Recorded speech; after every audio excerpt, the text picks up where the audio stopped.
The Sydney Kings surpass it. I think they really put their foot on the throat this one and they get it done, mainly because they've got the best player in the league right now, Xavier Cooks. Points, rebounds, he'll hit the overs there. And, of course, the Sydney Kings to surpass it. They're going to be a little bit too good here. Too good for those Taipans. Enjoy the game and, most importantly, gamble responsibly. You know the score. Stay in control. Gamble responsibly. Last year, after an epic battle, Cooks rolls to the basket, and the jam! a worthy king was crowned. All hail the Kings! Since then, their kingdom, their talent, their domination Xavier Cooks! has gone from strength That is enormous! to strength. Simon up ahead, look! But if history has taught us anything, whoever rules will be challenged. DJ Ho puts it big time hit! By a familiar enemy from the north. Bit of feeling between both teams. After downing the Wildcats, the Taipans will want to strike. Will the champions defend their kingdom? Derek Walton Jr. is the real deal. Or is it Cairns' time to shine? Kings, Taipans, a new chapter, a new rivalry.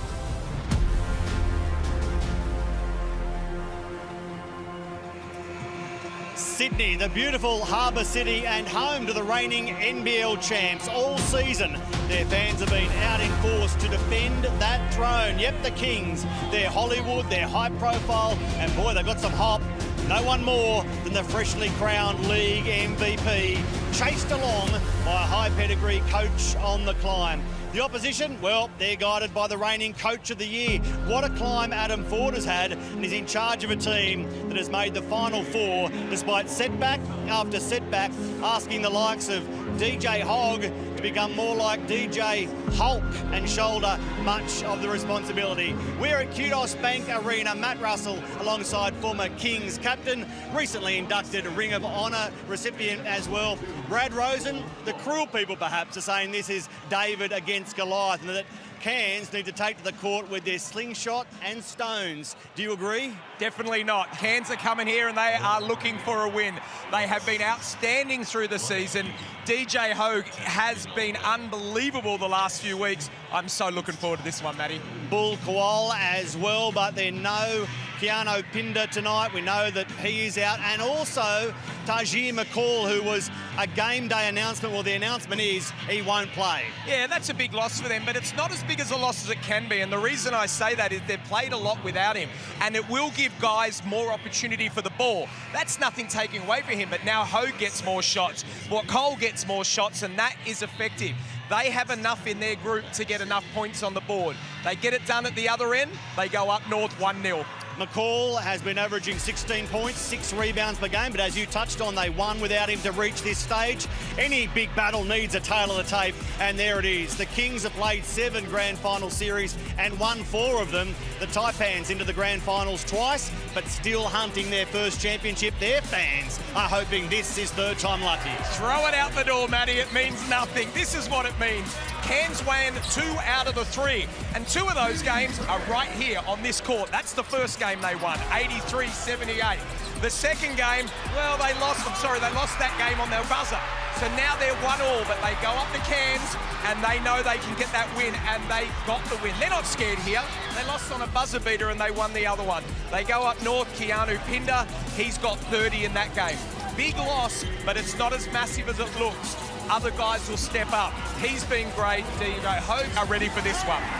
Single-figure margins, some fantastic basketball, and you're right, Keanu Pinder, 30 points. At that time, it was his career high. Adam Ford, well, he detailed some extra motivation for this game that's been brewing since, well, last season.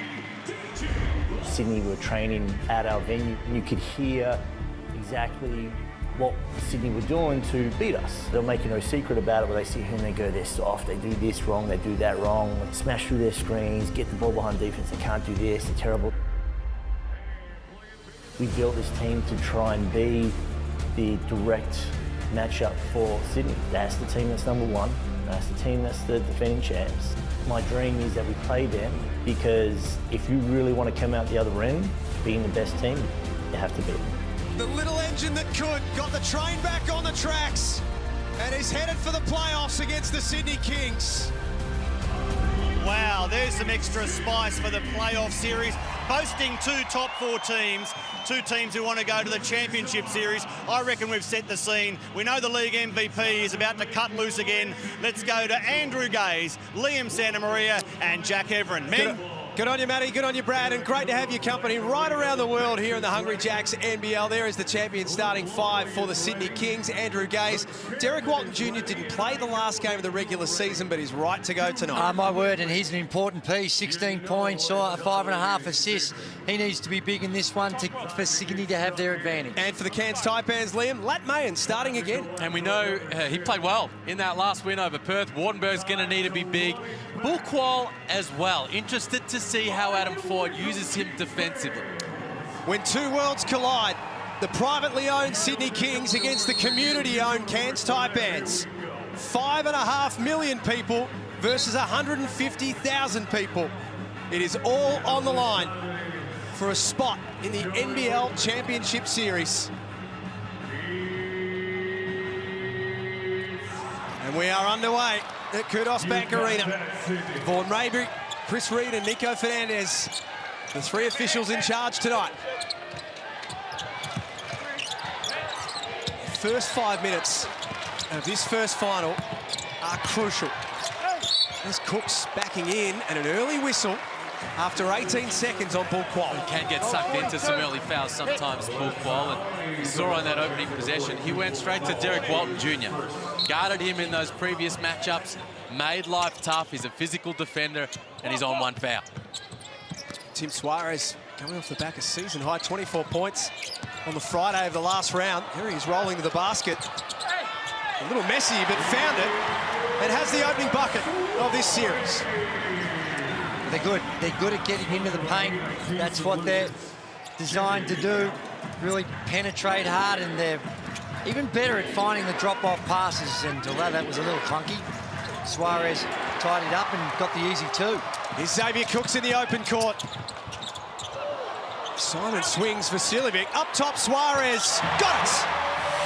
Well, that's what you can't do against the Sydney Kings. Live ball turnovers. They want to run, they want to push, they want rhythm and flow in their offense, and they kick it around and find a wide open knockdown shooter. Shannon Scott in the mid-range. He's short. We haven't seen the Kings since February the 5th. But off the first couple of minutes, they clearly do not look affected by the break.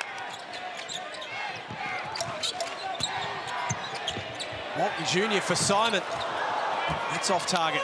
And a chance for the Taipans to push ahead quickly. Shannon Scott a little sloppy with ball in hand. They look energized. There is no look of nervousness or being tentative. They're in a full tack mode, both ends of the floor. And Cairns Taipans just have to weather this storm. They've come out of the gates really hard, playing with a lot of adrenaline right now. Quall has Wardenberg up top. Got Suarez up in the air. Look out! Great take, and he comes up a little ginger. Maybe just turned his ankle a little bit. Signals, I think, that he's okay. Good, strong take off the up fake. The Cairns are on the board. A couple of minutes in. Simon's pass chopped off. Slip hands from Wardenberg. And this is where they're dangerous, Liam. You've spoken about this, the way that they can spread the floor. That is not what they needed. That's foul number 2 on Bull Quall. And this is what the Kings do really well. They slide their feet, they stay in front. See, against the Wildcats last week, Quall was past his defender, scoring at the rim in that type of situation. Here, Wardenberg was able to get Suarez up off the floor. You see, he comes up a little ginger. But it's a different kettle of fish, Drewy, against this Sydney Kings team. And you saw Suarez put his hand up, because what you will get, and there's a foul to Suarez trying to set a screen to give a little bit more space to Walton. But what the Kings will do is they won't invite you, but you'll find more easier scoring opportunities from the three-point line than a lot of other teams. But they do it because they feel that gives them a chance of keeping people in front sliding your feet and causing those offensive fouls like we just saw. And because of that, and their 2 losses, Cairns Taipans were lights out from the three-point line. Averaging 14.5 threes a game at 37%. And those 2 wins. There's Hogue underneath. It's back to a 1-point game. See his numbers across the season, DJ Hogue, all NBL second team. Vasiljevic has that rattle out.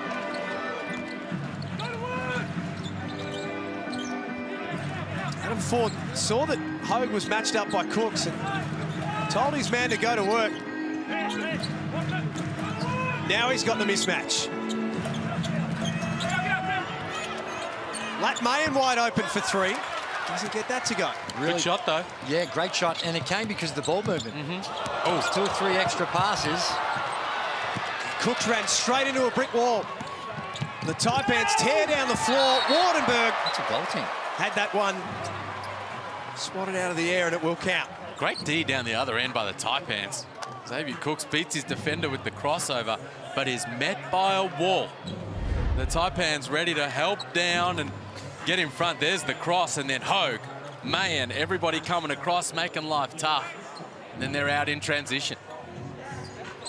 Well, that's it, and that's what they're going to do. Every time Xavier Cooks gets it, they want to build a wall behind it, and there was a perfect example. They had the 2 guys there, and that's where Cooks, it was a flashy move, but as he goes in there, that little drop-off pass is the one that they may be able to take advantage of what the Cairns defense is doing.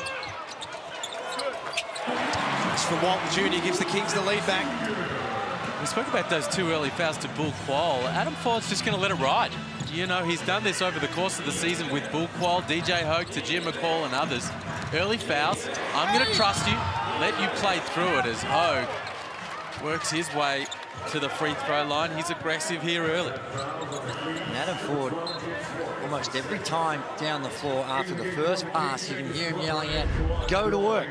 And I don't think he's player-specific. I just think he wants to really attack early in the offense and don't let this Sydney Kings team get set on the defensive end. He wants to get them on the back foot and rely on that slick ball movement that we saw a couple of possessions ago.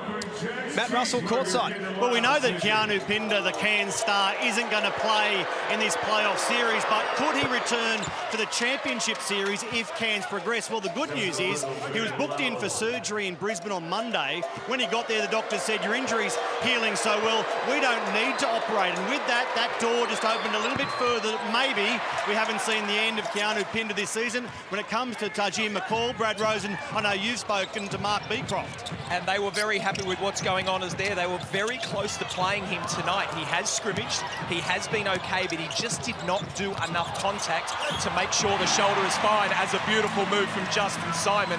But we could see him on Friday. Now that is interesting when it comes to Keanu Pinder. Nice work, Matty.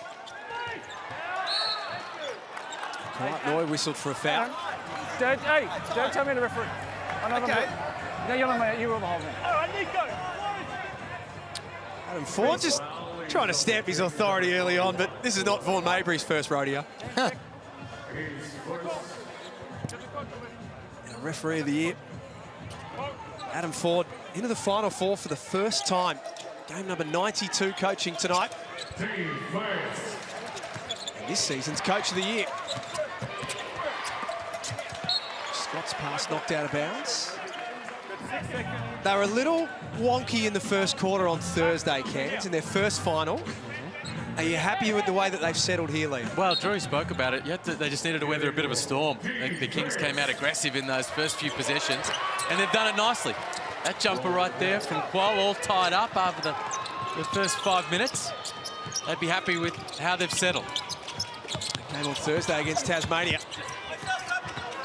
Simon, nice pass inside, and Suarez does the rest. The interior passing is extraordinary. In the last 2 games that these 2 teams have played, 82 of their 97 two-point attempts have come from inside 5 feet. So it's not, when they're getting into the below the three-point line, they're getting all the way. And it's through that really slick passing that they do. and in tight. So here you see the penetration, really good stuff, but then the awareness in traffic, working in a phone booth, but still out to make it a very nice pass.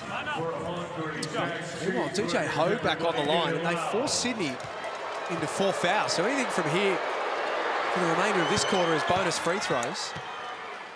Well, both these teams aggressive, want to push the ball up tempo and get some things going early offensively, and that can put some pressure on your defense. And there you see Keanu Pender making the non-surgical route to recovery, but yeah, early fouls for the Kings. Cairns need to stay aggressive. Walton Jr. showing all the tricks to Ben Air. Come with me, young fella. There it is on full display. 2 of 2, 4 points to get things started for him. That's a flop. And gave up his look. That won't count for Qual. Coming off 23 points, 8 rebounds and 7 assists on Sunday against Perth, an equal season high, and it came at the right time for Bull Qual. Simon's floater a little wild. Hogue tried to thread the eye of the needle, and that will be bonus free throws for the Taipans. Well, there it is, off the border. A bit of a wild shot by Simon, and they're giving him that shot. Might have been a switch, but Wardenberg was well off, deep into the paint. And inviting Simon for the perimeter shot. They get it down the floor so quick and give the Sydney Kings a bit of their own medicine, which they've got Cairns have no slouches in this game either. Right throughout the season, and in particular against the Sydney Kings, they've also been really productive in getting it down and creating shots in that first 8 to 12 seconds. The big difference maker, though, for the Taipans all season long has been whether they make or miss threes. That's been the big difference maker on whether they win or lose ball games. Well, you saw that starkly in their last 2 home games. Against Tassie, poor from the three-point line. Lose. Against Perth, very good. Very nice from the three-point line. Outstanding almost. Win. And they've shot the ball well at Kudos Bank Arena over the course of the season. Their 2 games, here, nice bucket from Kawat Noi. Tacking off the bounce, scoring through the contact. They're 0 for 2 for long range so far, the Taipans, so they'll be wanting to try to find their radar. That was strong. Kawat Noi, the former Taipan, has really kind of found his niche over the course of the season. His role is offering a scoring punch off the bench. So timeout called, 3:56 remaining in the opening quarter. Game 1 of the playoff series between Sydney and Cairns. The winner straight through to the grand final at the end of this 3-game series. But Xavier Cooks has had an incredible season so far, including being the MVP of the Hungry Jacks NBL23 season, and not just winning it decisively. What is, when you're the best player on a team that had such an advantage throughout the regular season, that's going to get you a lot of respect. And his athleticism, it's not like he's coming in here and people don't know what he's about. We saw it, although he's had some injuries throughout the course, we've seen what he does, and he can get to the cup and he can finish with a high degree of authority. And everyone talks about some of his weaknesses, but and that being his perimeter game. But the way in which that he can get to the rim when teams know that that's the objective, it was a big factor in why he's this season's MVP. Liam, you understand this better than just about anyone. Tell us about the eyeballs that are on Xavier Cooks right now and where it could potentially lead to. Well, he has a big opportunity. I mean, it's a proven pathway of the NBA. We know that. It's become even more so in recent years. So NBA scouts, front office executives, they know, hey, listen, if you're tearing it up in the NBL, then we know that that can translate. Now, he's got a unique skill set, as you say, Drewy, but coming off a grand final MVP and then a league MVP, he's got plenty of eyeballs on him right now in the postseason, and he's going to have some opportunities over the course of the off-season to perhaps take that next step. And as per Paolo Kennedy on NBL.com.au, the first player in NBL history to average at least 20 points, 10 rebounds and 5 assists in 36 minutes. That just emphasises how remarkable this season has been. How remarkable was that? Extremely remarkable, because it looked like it was pretty solid defense. He's one guy they are not going to gamble on. They are going to put some pressure on. That was good pressure, but that's his size. That size, he's still able to get that 3-ball off. Meanwhile, Kawatnoi giving Sydney a nice punch off the bench. So we tick down to 3 minutes remaining. Hogue up top. That's short. Glover has Cooks with only Hogue in front of him. Hogue got a piece of it. Glover follows up. Just brings the intangibles. Angus Glover's been shooting it well from long range this season, but he's active. He'll get his deflections, he'll get hands on loose balls, and they're following up the mess on the offensive glass. Benair never shy to get that 3-ball away. And that's 1 of 5 now for Cairns in the opening quarter from outside. Walton Jr. And fouled. There's a flop. They've called a tech, I think, for the flop. I think they have. Technical foul, 11. 1 shot, Cairns. Wow, gee.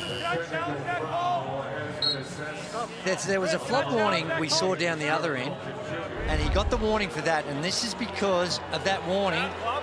2 strikes and you're out, and that is a good call. DJ Hogue went straight by him. I have no problem with that call.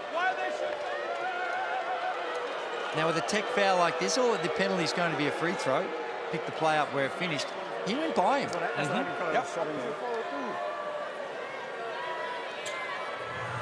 Well, we're looking, Derek, and by what we're seeing, it looked like there might have been a glancing blow as he walked by him, but nothing that was going to affect him to fall like he did. Good call, emphatic, no hesitation from the official. He saw what he saw. A free throw for Hogue.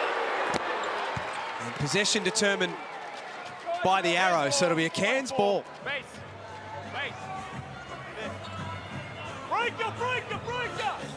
Didn't have that as part of the first quarter bingo. Derek Walton copping 2 flop calls.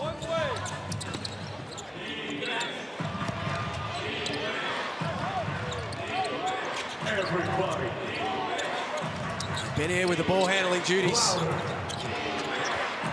He's left open. Can't hurt them though. Nice rebound by Cooks. He looks up. Only Deng in front of him, and you cannot stop him in that situation. And that's what you're talking about, Troy. They know he's trying to get to the rim. They keep backing up, but what he does is he gets ahead of speed. There's DJ Hogue. He can't finish. And now the Kings are pushing in transition. That's a good point, and it's interesting the strategy they're using. Now, they're backing up, but when he gets a running start at you, it becomes a whole lot tougher to stop him because he's so agile at the conclusion of it. Little Euro step, a spin move, he's got all that in his book. Cairns continuing to have their struggles from outside. 1 of 7 now. Sean Bruce into the game to finish off this first quarter. Kawatnoi is punching some holes through the Taipans defense. Back out to Bruce. They're plus 17 in this series with Sean Bruce on the floor, Sydney. He's having a good impact. And that was a scout breakdown. They want to step off some guys. They want to step off Justin Simon. They want to step off Xavier Cooks, but the defense there sliding under on Sean Bruce, and he makes him pay from long range. Minute remaining in the opening term. And we've got another technical foul. God damn it!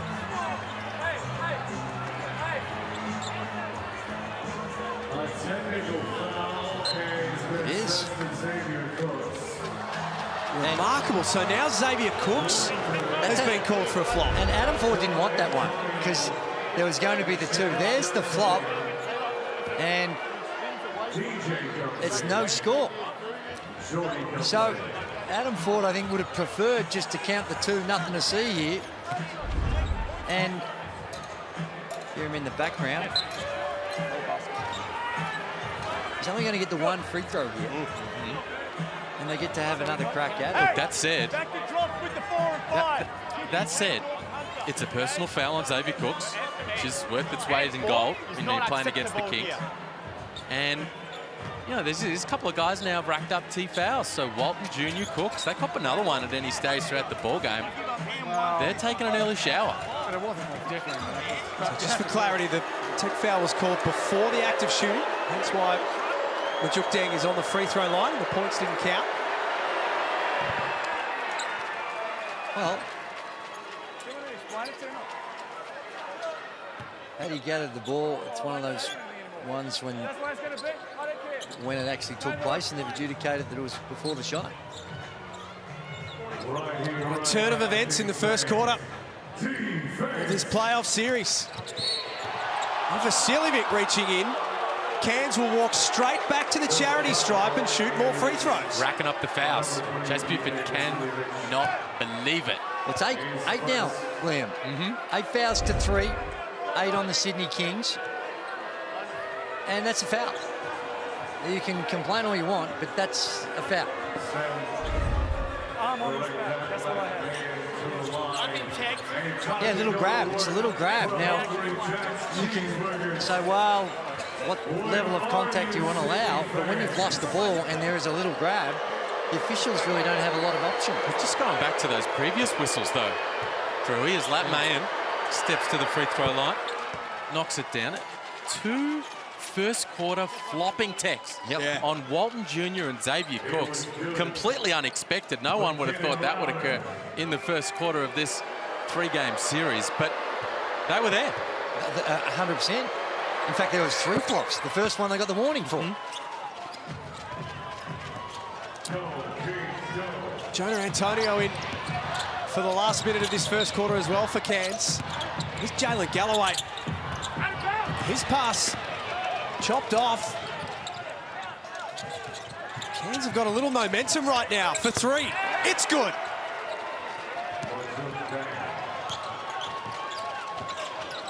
Back to a 3-point game all of a sudden, and the air has gone out of Kudos Bank Arena. Bruce upstairs for Hunter. He's denied by Wardenberg.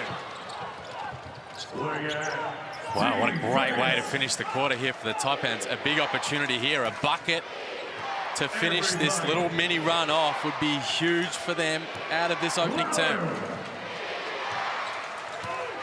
Scored the last 6.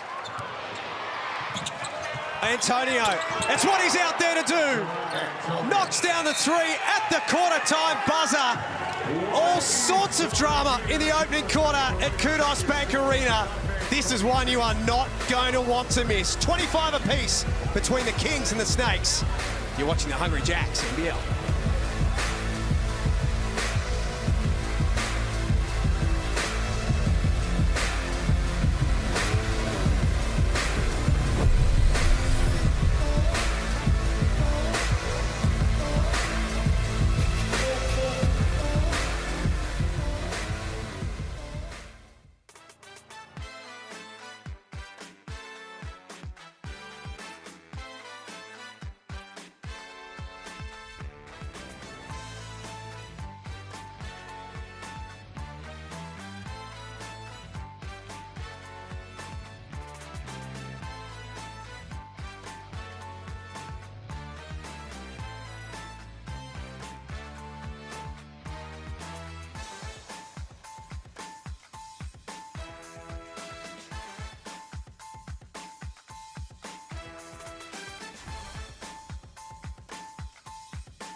That was a wild opening quarter to start the series between the Sydney Kings and the Cairns Taipans. The winner of this three-game series will book their spot in the NBL23 championships. And we had it all. Tech fouls, arguing for both officials, threes being knocked down. That was some quarter of basketball for a lot of reasons. Well, I think Liam hit the nail on the head. Of all the various scenarios and hypotheticals we come up with, 3 flops and 2 technical on flops was not one of them. And perhaps it's a sign of time, but you know what? Those flops are there. It wasn't like they were bogus calls. Sydney get back to what they know and love, and that's Xavier Cooks with 2 feet in the paint. Attacking off the bounce, and Wardenberg sits off. Cooks takes up the space with the dribble, and then turns his back, rolls it over with the hook. Get back to Cooks in a moment. Jonah Antonio staying out there. Start this second term. That caught a foot just on Xavier Cooks, Liam. In the 3-game series across the regular season, Xavier Cooks from 4 feet, 19 of 27 against Cairns. Yeah. So it's a formula that works for him. Well, and without Keanu Pender, it becomes even tougher for the Taipans. Now, Wardenberg will battle, no doubt about it, but you can see what, on that last possession, what Cooks is able to do. And after that, they don't have a lot of options. I mean, who else are they going to turn to? DJ Hogue maybe can play some minutes, but Wardenberg has a big, big job to do as Cooks goes pounding away once again. They go straight back down to him. Hunter rolls to the basket. Nice block over the back from Antonio. Cairns in transition, set sail. Well, this is good signs if you're the Cairns Taipans. 4 of 10 now from the 3-point line. They've only taken 17 field goal attempts. 10 of them have come from the 3-point line. We spoke about how important it can be. And the Cairns so far knocking him down at a reasonable clip. There's Galloway left open on the wing. 2-point lead to the Taipans. They had to win 2 games in the play-in series just to get here. Oh, Shannon Scott, perfect for Majuk Deng. Beautiful dive. Just read it perfectly, Shannon Scott, as the help came across. Silver service underneath to Majuk Deng. Here's the Amy replay, Drewy. Yeah, and the block from Antonio. Step in, transition 3, nothing but cotton. And they're willing to take those shots. They're willing to let it fly early, and there we see down the other end. Not at any sophistication whatsoever. Just back him down, Scott comes in, Cooks comes over to lend the help, no third-man rotation, and Deng goes up with 2 of the very easy variety. A pensive Paul Smith, the Sydney Kings owner.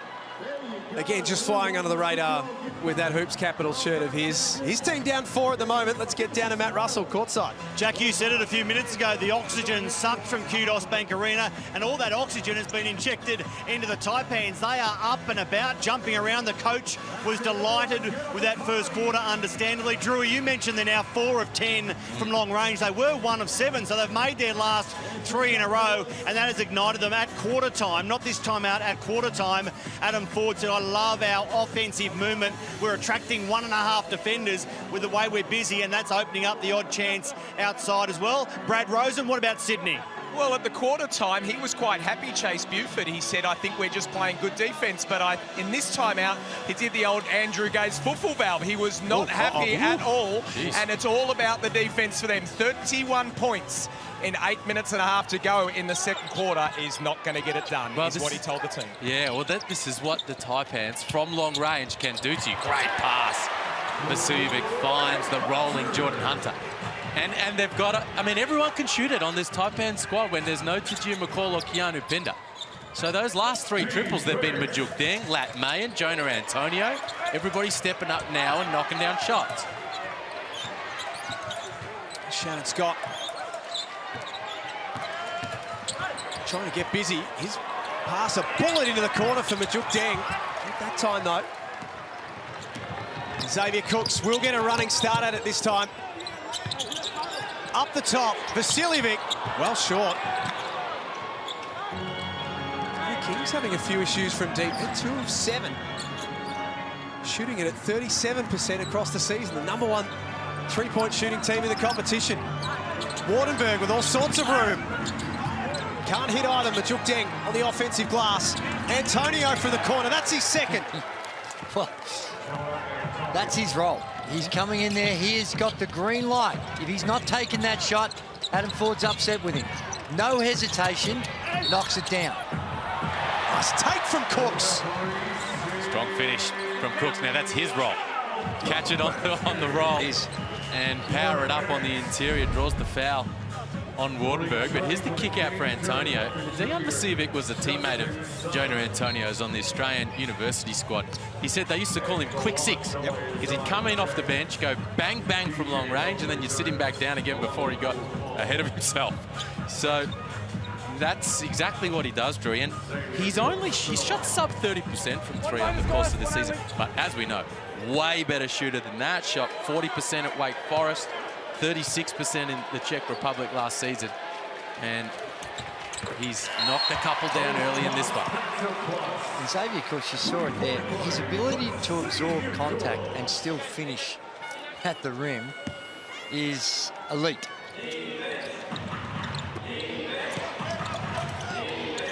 Tomorrow night, Tasmania will host the New Zealand Breakers in Game 2 of Series 1. There's Hogue walking into the paint for 2 more. If New Zealand win that, they're there. They're the first team into the Championship Series. Well, they were super impressive in Game 1, but still a big job to do. Always hard to win down there in My State Bank Arena. I'll be watching on tonight, no doubt about it. Justin Simon turns the corner and lays it up. His second field goal of the game. And a little bit of momentum now for the Sydney Kings. You can see Adam Ford animated with a couple of the things that he's seen from his team. Well, he's also going to focus on the defense there. Well, we've got Justin Simon, and they've got to take that away from him. That's his bread and butter as well. You kick out here, and what happens is they want to encourage him. But there's a fairly tight closeout. The help coming when he gets around the rim is not where it needs to be. But I dare say that they're looking to gap him a little bit more. And if he catches it on the perimeter, you can be a metre away, not invite him, but just dig at it a little bit and make sure you take away the drive. 36-34. Last Tuesday night at the Andrew Gaze Awards at Crown in Melbourne, if you heard the noise of a truck reversing, it was the Cairns Taipans truck reversing back into Crown. This is what they took away from the awards night. What a sweep of the pool. They were very busy and thoroughly deserving. When you go from where they were last year, where they finished second last, all the way up to be a championship contender, it doesn't come without some exceptional performances, and they were recognised. They were recognised, and appropriately so. Got a really good team they've been able to put together, had to deal with some adversity throughout the course of the season.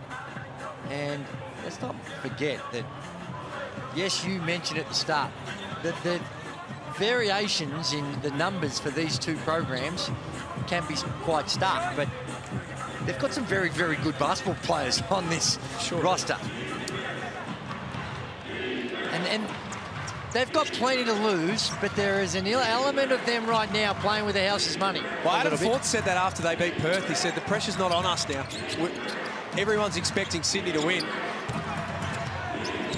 doubt he would have told his men that. Wardenberg strong. That's an easy low post catch.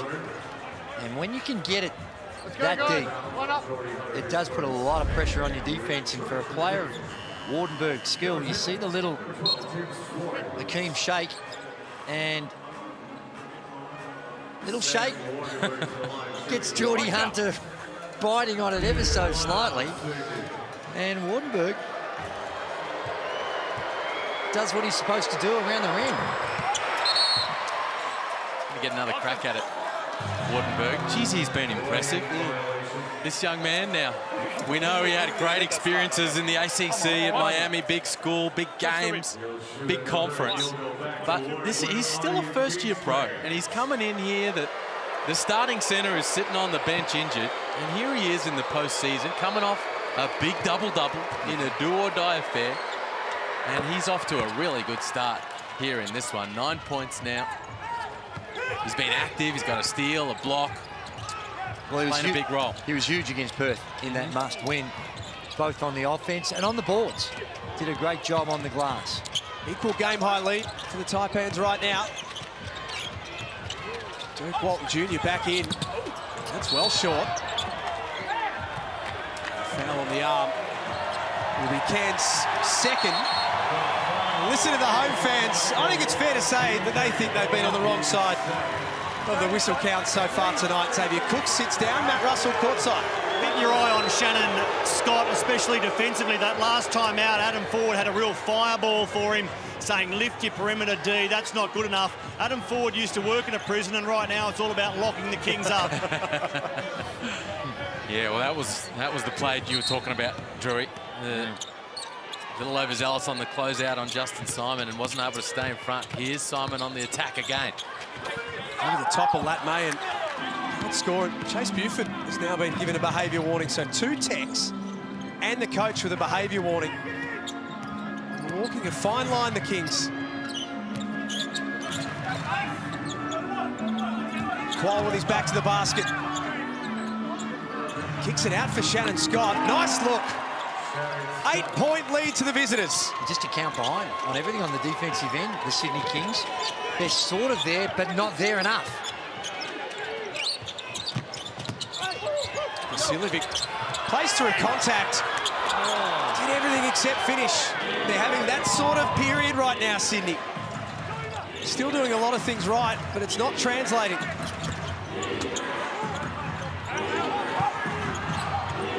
Scott left open. That jumps out. Sydney dodge a bullet.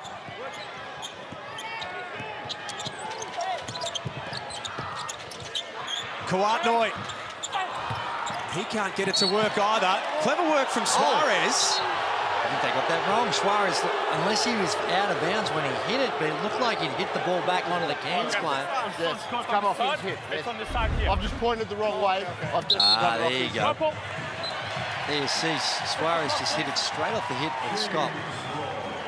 And the official had the right call, but just pointed the wrong way.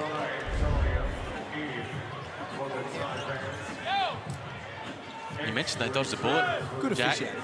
down that other end, wide open look for Shannon Scott, because they're rolling from 3-point territory now, the Taipans. You know, a little bit of a slow start. 1 for 7, Matty reported earlier. Now they've knocked down 6, and they're at shooting at 40%. Cook's getting busy on Wardenberg. Suarez closes the lid. He's been efficient, perfect 3 of 3 now for Suarez, and they've needed his points. Antonio buries another treble. What a cameo in the first half from Antonio. And now it is a game-high lead for the Taipans. 9 points. Basket will count, and it'll be a flop warning for Wardenberg. Well, they'll tear the joint down if they doesn't get a flop warning based on what we've seen down the other end. And I'm pretty confident that he'll get a warning.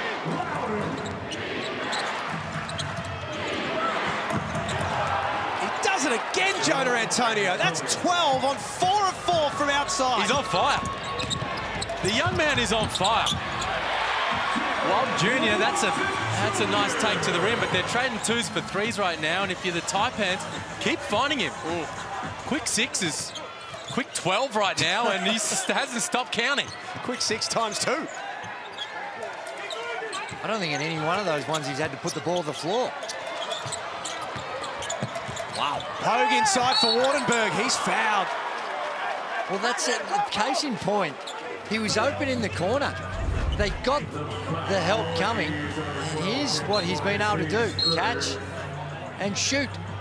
And even on that last possession, Angus Glover came off to offer some help from the corner, and they didn't go to him. It's just such a quick release. I mentioned when he got signed to the Taipans, quickest release in the league without a shadow of a doubt. It's up, it's in, We've had and two technical fouls. he's 4 of 4 now from long range. He's averaging 2.5 points a game across the season, Jonah Antonio, and 8 minutes. He's got 12 tonight in 5.5. If you think that's good, well, this is better. You can whopper your way to LA, grab any large burger meal at Hungry Jack's. Enter your receipt code to win. Prize includes flights, accommodation, spending money, and 4 tickets to a game as well. Berg misses the first.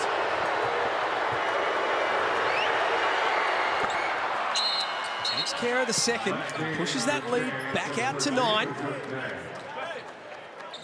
And with a guy like him and John Antonio, having played at the big programs, you're hearing this noise, you're feeling the pressure.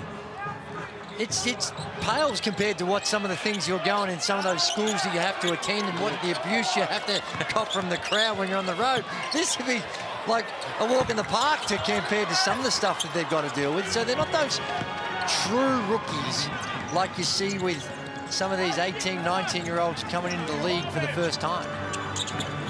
Qual tries his luck. That's their 9th-3 of the first half. And this is when it starts to become a whole team on fire. And you feed off the confidence of another guy knocking down shots. 9 made triples at 50% for the Snakes. But that is the answer for Sydney at the other end. 57% overall for Taipans. And you're almost to a point where you've got to reevaluate. Do you go underneath that screen when they're white hot like this? Maybe it's just to try and change the momentum, but you've got to think about your pre-game plan and what you've done for a big chunk of the season. But there is these periods where you're dealing with the momentum and a team that's white hot that you might just need to look at a few alternatives to snap the momentum, get them out of that rhythm. And you mentioned it earlier, Drew. The Kings will give you some looks.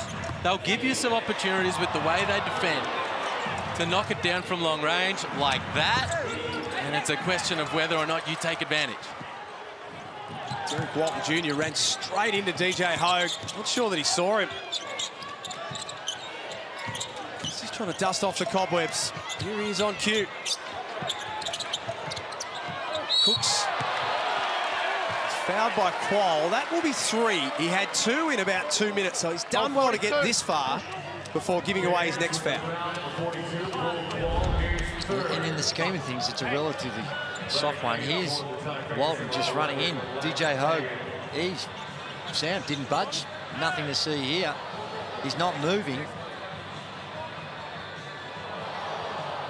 And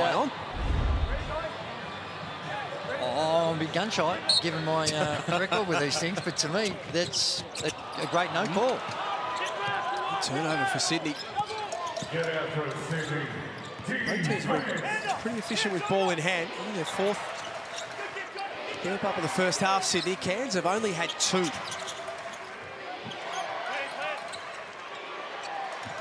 Antonio fires away. That's 3 free throws coming. And that's great coaching from Adam Ford. Young fella's on fire, so get him the rock. And he's yelling at him, don't stand in the corner, come up, get the handoff, get involved. And that gives the young man the confidence to know, coach wants me to let this thing fire. Draws a 3rd person on Bull Qual, and he goes to the stripe for 3 freebies. When you're 4 of 4 from the 3-point line, you don't need any further endorsement from the coach or your teammates. You have got credits in the bank and a license to explore how hot you might be. And this time he comes up and draws a foul. And this is not in the game plan.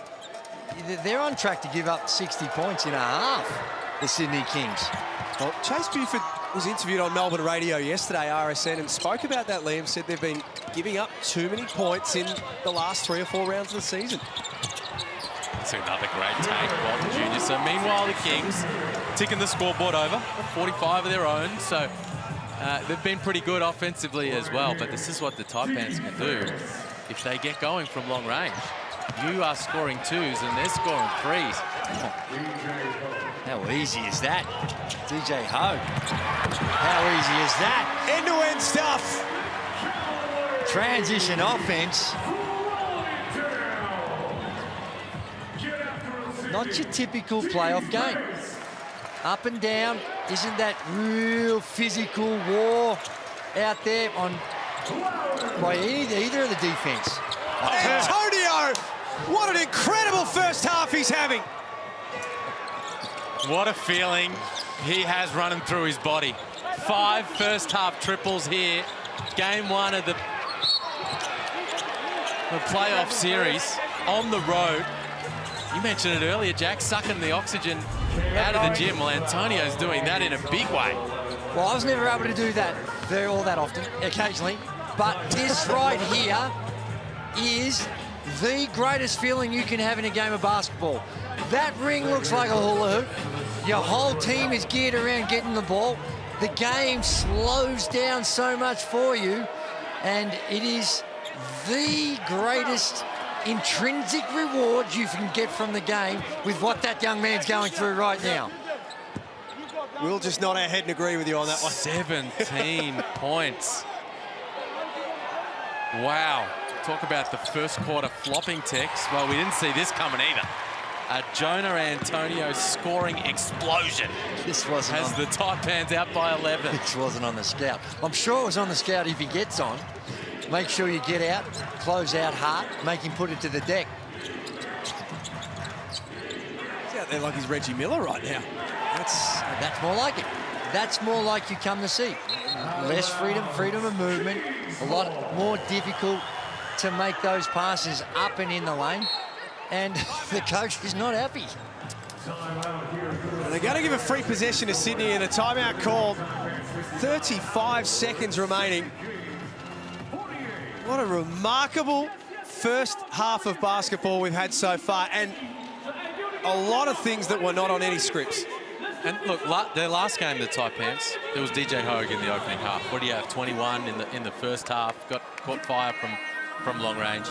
And today it's been Jonah Antonio. I mean, let's be honest. He's the reason right now they're out by 11. They've done a lot of good things right as a team, but the difference in the game now is that he has caught fire. He's a guy that Adam Ford signed over the offseason saying, you know what, we need more shooting. We're going to beat the Kings. They're going to pack the paint. That's how Chase Buford likes to do it, keep you away from the rim. I need guys who can knock it down. And Jonah was one of those types of signings, and he's come up big. Well, the other thing, you'd be unhappy with that turnover, but the turnover of both these two teams, 4 to the Kings and only 3 to the Taipans. Now that's great offense, but I think it also, somewhat in that, also explains about what's going on with the defense out here and that extended defense getting in the lanes. But I tell you what, when it comes to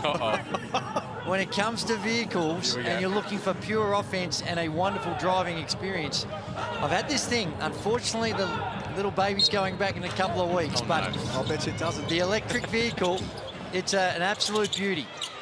And I also learned you don't have to serve those suckers like you do the normal combustion engine. As DJ Vasiljevic gets deep into the paint, little float up, and just eases the nerves a little bit. First field goal of the game for DJ. Yeah, they've done a good job on Vasiljevic, and that's the scout for him. Run him off the three-point line.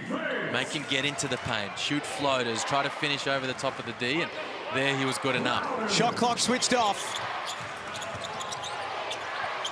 Antonio will have to give it up. 3 seconds for Shannon Scott. Antonio, great look. Just misses. The Taipans lead by 9 at Kudos Bank Arena, and that young man is making a name for himself on the big stage. My word, he is. 5 of 7 and got a really good look. 17 points to lead the score. DJ Hogue has been fantastic as well, but that is some performance from Jonah Antonio. 59-50. Some thinking for the Kings to do, and Matty Russell's got the man with a hot hand right now, Jonah Antonio. Absolutely. Your previous high, Jonah, was 10 points. You've been averaging 2.5 points per game. You've had 17 points in the first half on 5 of 6 shooting. Where did that performance come from? Just work, man. Just hard work, staying ready. I'm in the gym every day with the coaches, so just opportunity tonight to play. Stepped up a little bit. We got a whole nother half though to go, so, but yeah. The team was 1 from 7 3-point shooting before you caught fire. Why did you keep going there? I mean, you got to go with what's rolling, you know what I mean? If someone's hot, we're going to feed them. That's how anyone every given night can do this on our team. We got a lot of shooters, a lot of versatility. Still half a game to go. Good luck. Yes, sir. Appreciate it. Thank you. DJ obviously giving up 59 points, way too many. Where's it all coming from? I mean, you saw it. Jonah's got hot. I think we're just not shifting enough, knowing who the scout is, so we'll touch it up. Offensively wise, everything looks fine. You got your nice little shot there. We'll see some more in the second half. Yeah, I hope so. We got to defend first. That's our #1 priority. Copped a hit in the mouth, all okay? Yeah, I got stepped on by Sam Mortenberg when I took that charge. So refs ain't calling anything. We just got to deal with it. And yeah, playoffs is physical. Thanks so much. Good luck in the second half. It's a 9-point lead to the visitors at the main break. The halftime show is coming up next. You're watching playoffs time in the Hungry Jacks NBL.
Yes, it is a playoff game, but at half-time, Cairns lead Sydney. You heard me right, 59-50.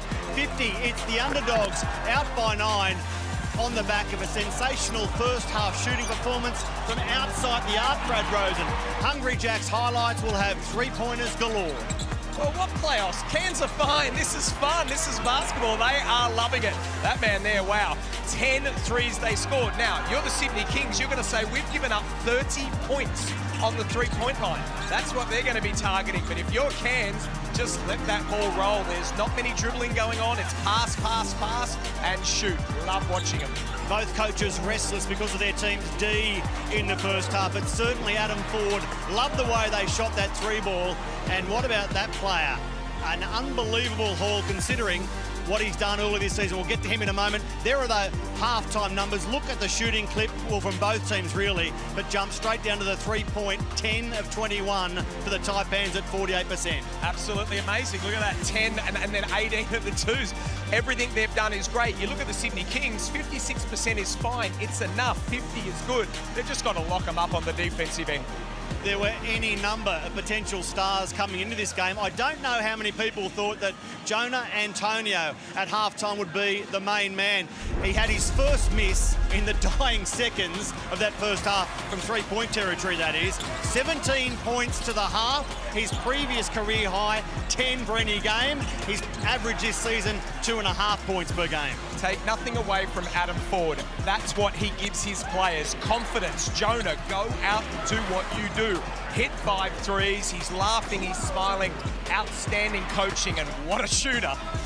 He looked confident, he spoke confidently at halftime. He knows there's a long way to go in this one. Only a 9-point lead, but a very handy lead to the Taipans at the break. There is the shot chart. Look at all those gold circles as opposed to red crosses outside the perimeter. There's not many of them, and that's just beautiful offense. They just, like I said before, no dribbling. It's just kick, kick, kick, wide open look, and they're confident and they're knocking it down. And I tell you what, it's going to take a good defensive effort from the Kings to stop it, because Cairns, they're rolling. I want DJ Hogue. He's only got a small amount. He's got more in him. Plenty of time for him to build on that. I want more analysis. The man to give it to us at the analyzer, Liam Santamaria. Well, you bang on, fellas. That's what the Taipans are doing at the offensive end. Let's have a look at what they're trying to do defensively. They're sitting off Justin Simon and they're sitting off Xavier Cook. So have a look here. Here's the ball with Derek Walton Jr. Here's Justin Simon, a non-shooter, a 20% three-point shooter. So as Derek Walton Jr. penetrates here, the help from Sam Wardenberg, but as the ball gets kicked out here to Justin Simon, Wardenberg, a short closeout. I'm not going to come out to you at the three-point line. I'm going to wait for you at the rim, and he makes it tough. So what do the Kings do in response? Justin Simon and Xavier Cooks attack that guy. So you see here Xavier Cooks in transition. As he goes to make his move, Majuk Dang, right here, the defensive player, he's just going to retreat all the way back here, but Xavier Cooks is going to go with him. You keep backing up, I'm going to take you right to the cup. And what about Justin Simon? This is the play that got Adam Ford really upset earlier. Keep your eye on Shannon Scott under the basket. He's guarding Justin Simon. So as the ball gets kicked to Justin Simon here, the pass here from Walton Jr., the defense here from Scott, he needs to wall up and take away the driving lane. He doesn't do a good job of that. Simon gets past him all the way to the rim. So that's what they'll be talking about in the locker room. Know the scout. If it's Simon, if it's Cook, back up, wall up, make it tough. Thank you, Liam. I know Brad Rosen beside me is expecting a Sydney comeback in the second half. Will it be enough to get the job done? We're about to find out. But tomorrow night, game 2 of the other playoff series. New Zealand spanking the Jack Jumpers in game 1. Game 2 is in Tasmania. New Zealand Breakers did what they needed to do. Tasmania just continue to find a way when no one gives them a chance. They live to see another day. They got another opportunity. Doyle. Massive moment! Oh, man. What a league we have. It's only just getting started. Hopefully after that is as tough as it gets. Oh, a whole bunch on the line. Every basket counts.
championship goes through Sydney.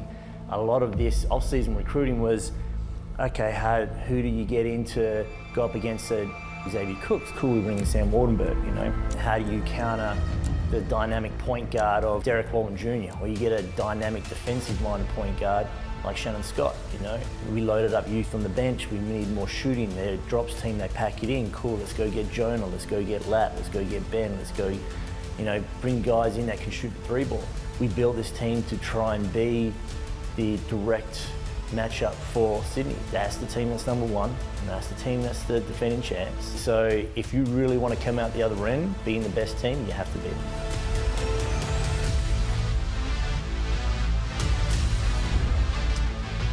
Fascinating insight into the NBL23 Coach of the Year, Adam Ford. He would be delighted with what his group have done so far. They start the third quarter in game one of the playoff series with a 9-point lead away from their home floor. It is, and it's kind of as we scripted before the tip-off. Both teams shooting the ball really well, 56% for both teams, but it's the three-point shooting that's really been the difference, 10 of 21, as opposed to the 2 of 10 for the Sydney Kings. Which team can keep it up, which team can raise the level on the defensive end is going to go a long way to determining this one. Fascinated to see whether we see an adjustment from the Kings defensively, whether they do get up and start running the Taipans off the arc. Here's Xavier Cooks in the open floor. Look out! Turnovers weren't a factor in that first half. Both teams took really good care of the basketball. That's only the 4th turnover for the Cairns Taipans. Only 3.5 of basketball is good going. Antonio, their leading scorer, was 17. DJ Hogue has 13. Wardenberg, they sat off. The answer to your question is that these first 2 possessions here, there is a different look about the defense of the Sydney Kings. That time fighting hard over the top of the screen on the on-ball screen. The turnover before that, in the lanes, a lot more activity on the defensive end. Xavier Cooks might have got away with a little carry of the ball around midcourt. He but tried to get his feet right, didn't he? It's just timing it to go upstairs and tuck it in. Walton Jr. loses the handle. Well, Lat Mayen happy to try his chances. Cooks got him over the back. Sent packing. Cook stalked him from halfway. Vasiljevic from the logo jumps out. He's searching for a way to get himself into this game, DJ Vasiljevic. Yeah, he hasn't found it yet. They need to run a little bit of stuff for him. It's 1 of 6 from the field. Taipans lead by 7. Oh, a little drop off for Shannon Scott. He knocks it down in the mid-range. And this is what makes it tough with the Taipans. This squad, all of them being able to shoot the ball, is yes, the intensity is lifted from the Kings, but they're still getting open looks. Wardenberg wide open from 3. Scott open from mid-range right there. The Kings will help. They'll slide across. They'll shift and help each other out. And the Taipans are able to generate open looks. Hogue had options underneath. One of them, Wardenberg. Nice D from Suarez, although they left him alone. They got away with it, but Scott came flying in and tipped it in. Well, they're outworking him. They're outworking him right now. We saw a couple of possessions where I thought there was a change in their desire and commitment on the defensive end, but they've got to be able to sustain it for more than one pass. Nice knockdown for Walton Jr. Tough. And they need Walton Jr. to get going here. Walton Jr. is a guy that can spark this team, especially at the offensive end. You can see the improved intensity from him defensively. But just like Hogue can heat up for the Taipans, Walton Jr. can do the same for the Kings. He's got himself up to 11 now. Hogue from outside, no good. Cooks with a rebound.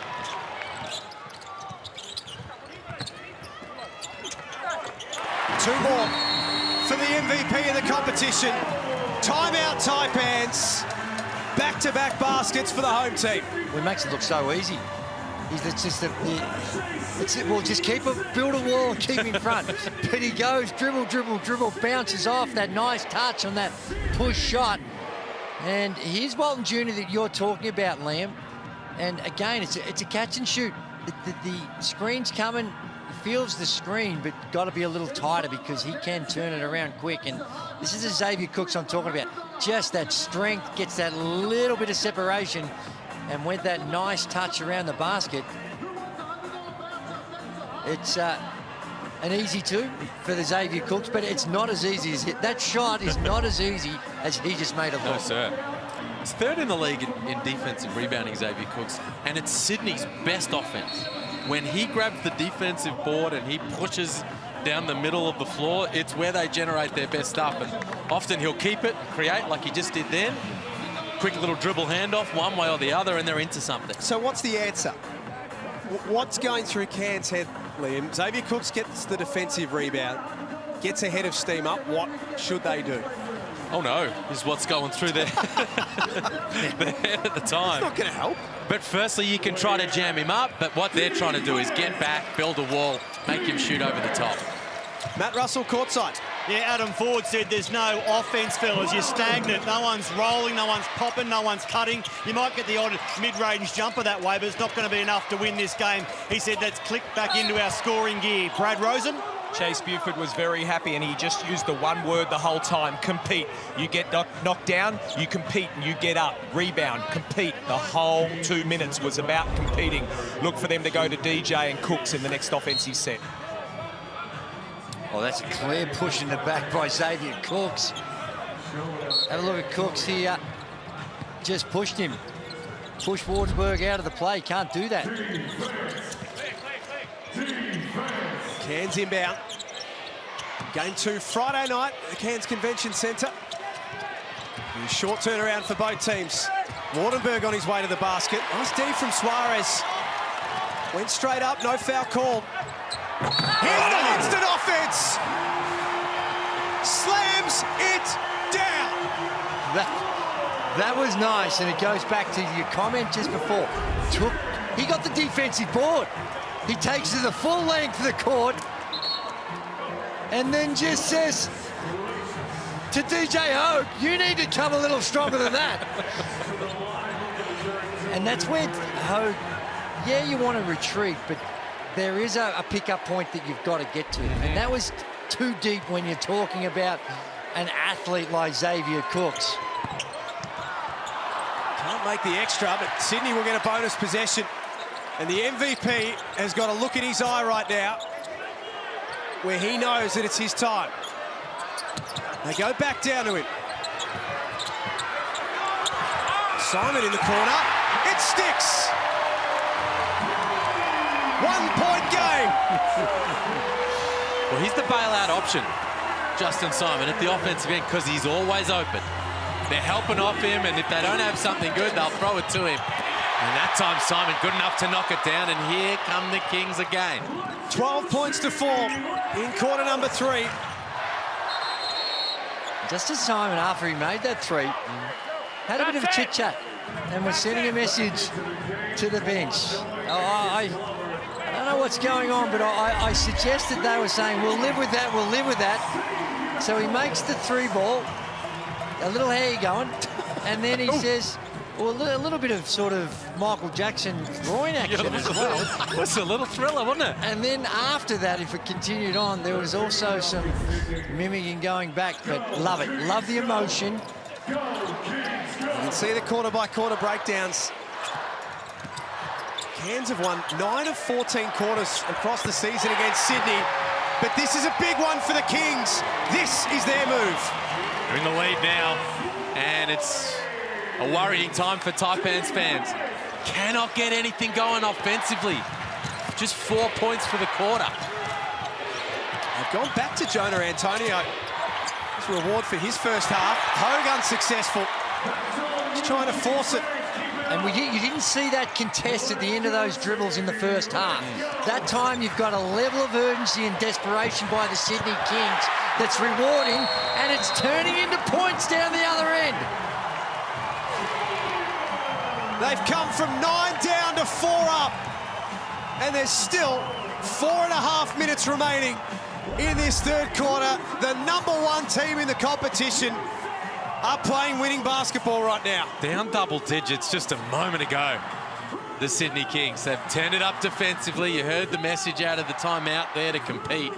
And now all of a sudden, they're getting the bounce. You know, things are just starting to go their way. They're on the front foot. There's a pep in their step. They got their noses in front, and Adam Ford has to blow another attempted momentum stopping timeout. 2 of them already in this quarter. Let's talk about the Kings. What's different in this third quarter? Well, it's the defense. They're coming out there and there's a lot more aggression. Yeah, they still had 1 or 2 breakdowns, but by and large, there is a level of intensity and urgency about the way they're behaving on the defensive end. And it's turning into easier opportunities, and they're also knocking down the 3-ball. So a combination of getting stops, putting more scoreboard pressure on the Cairns Taipans, and then getting their transition game going and knocking down 3s.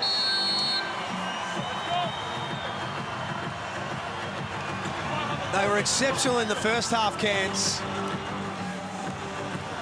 But this Sydney team that's come out of the tunnel in this third quarter is a whole different beast. Now the pendulum swings towards the Snakes. What kind of response does Adam Ford get? Can they start to generate some looks at the offensive end?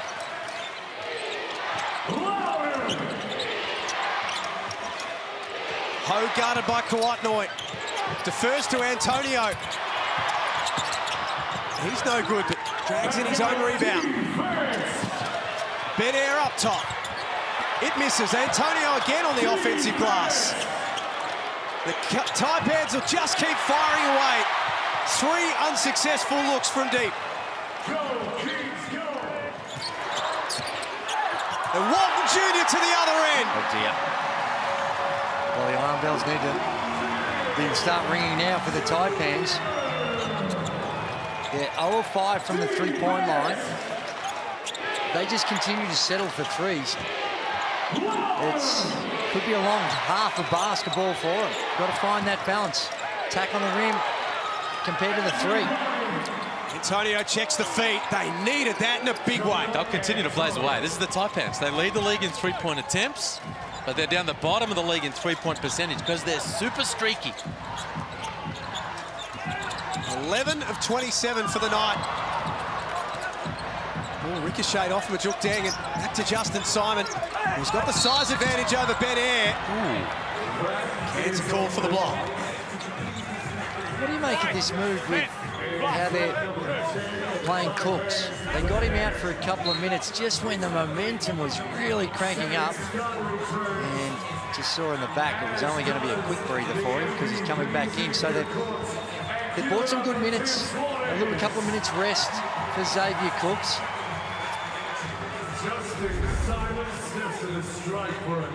Justin Simon on the line, 61% free throw shooter. His last 6 games of the regular season, he finished strong, averaged 12.5 points and 4 rebounds. He knocks down the first. Brad Rosen. Yeah, just wanted to comment there on Drewey's comment about Cooks. Cooks calls for the subs, and it's something they've done for quite a number of games. He just goes all out, calls the subs. He knows I'm out for 2 and I'm back in. I love the rotation. He's right into the game, talking to his teammates, but it's definitely a plan of theirs. Call for many subs, Drew? Not that I can remember. No. 1? No.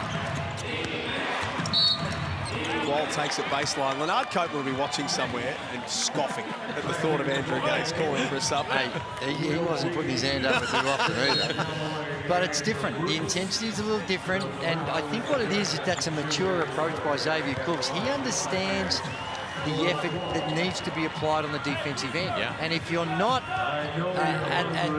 in a condition to make that level and play with that level of urgency, he knows he's going to be letting his teammates down. He doesn't want to gamble with it. So it's great discipline by Xavier Cooks, and gets that back out there. He's refreshed and back into it. I guess the thing for Cairns here, Liam, is as much as it's been a big run in the third quarter from Sydney, they are only down 3. Definitely within striking distance. No doubt about it. Then Antonio, 3 in the corner, was big. But there's a confidence about the Kings right now. Kawatnoi left open. Shooting that 3 ball at 36% across the regular season. He makes his former team pay.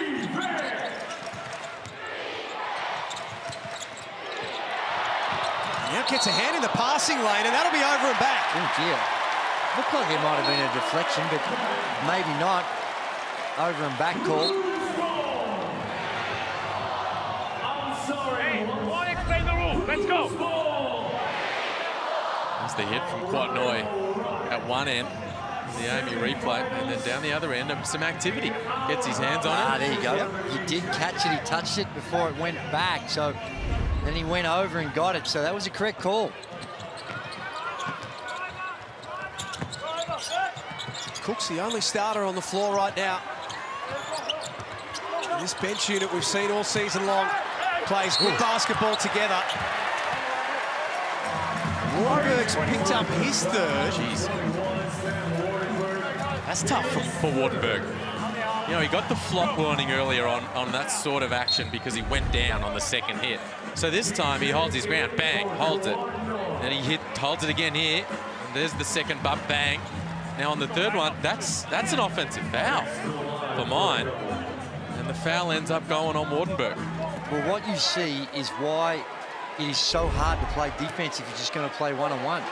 Because right there, what more can you do? If the guy's just going to continue bang, bang, bang to get to his spot, it makes it hard. And you know, if you flop, he gets a tech. What's the business? And you go there. That's it. That's it. You go there. Hey, the same. Go there. It's playoffs basketball. The stakes couldn't be any higher. Don't go on that side. Let's go. It does seem like, though, there is, in this second half, it is a lot more physical contest than we saw in the first. A lot more intensity on the cuts, particularly down this end. The Sydney Kings are making it a lot harder for the Cairns Taipans to run off those screens, those stagger screens, and how they're chasing over the top of them. 75-67 at Kudos Bank Arena. Showing Scott off the front of the iron. That's exactly the shot the Kings want you to take. They're going to drop off that ball screen. They want you to pull up from mid-range. As Cooks draws another foul on Wardenberg. His 4th now. He's going to have to check out of the game. He's frustrated. He took it straight at Sam Wardenberg. He's got to be careful. He is walking a lot. It's like he wants a tech. If you've got 4, you know, that is just... Oh, dear. That's the emotions are getting to be. Now, the fortunate thing is that already subbed him out of the game, so that'll be a bench tech rather than a personal tech. If that tech foul's called 15 seconds before the guy's actually checked in, it's a personal foul. And that's a foul. And I don't know what he's complaining about. You reach out, and he's going to slide his feet, but that left arm coming around the neck of Xavier Cooks. And he was on a mission to get a tech. Yep. A penny for the thoughts of Adam Ford. They had a 9-point lead at halftime, and playoff basketball was looking a whole lot of fun for Cairns, but it has swung wildly in this third quarter. Meanwhile, Kings got to make him pay from the free throw line. Sivic misses. Cooks, not a great free throw shooter. Hasn't been bad today, 5 of 7. But a chance to kind of really start to close the door a little bit on the Taipans here at the end of this third quarter.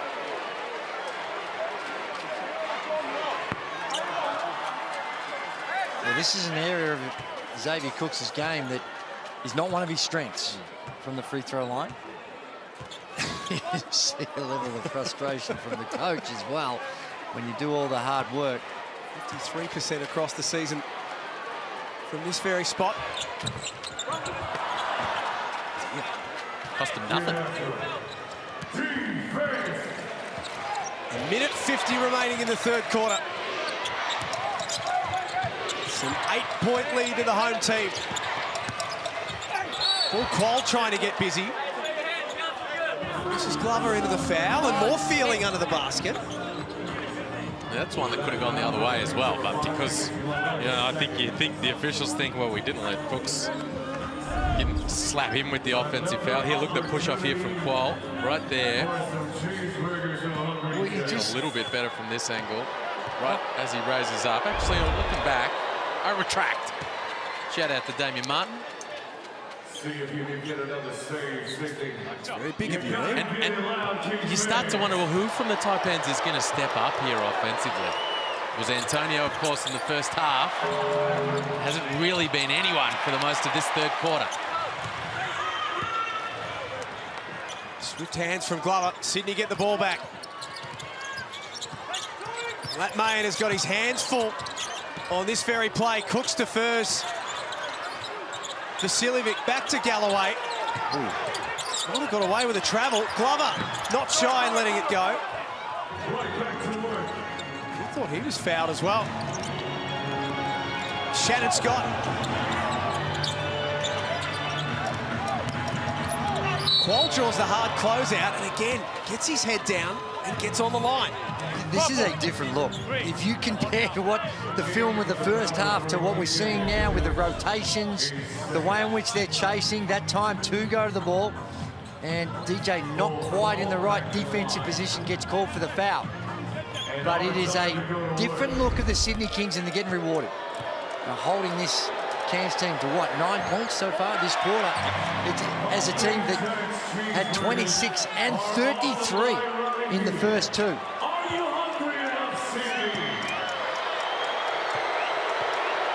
Whopper your way to LA with thanks to Hungry Jacks. The details are on your screen right now. 6-point game.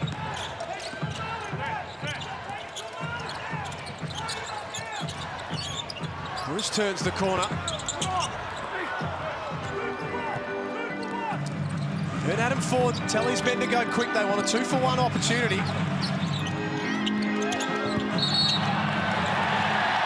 Offensive foul. Great footwork from Sean Bruce. Yeah, it was. He's trying to attack Paul Qual. Last couple of possessions, he's had success putting it on the deck, getting into the paint. He needed to let it fly. 40 asks for a 2-for-1. You're a 3-point shooter, had the license to let that one go. Forces the issue, picks up the foul, and it's his 4th personal as well. Wow, some genuine foul issues now for the Cairns Taipans with 2 of their key pieces on 4 fouls. This is far more reflective of what you'd normally expect from a playoff game.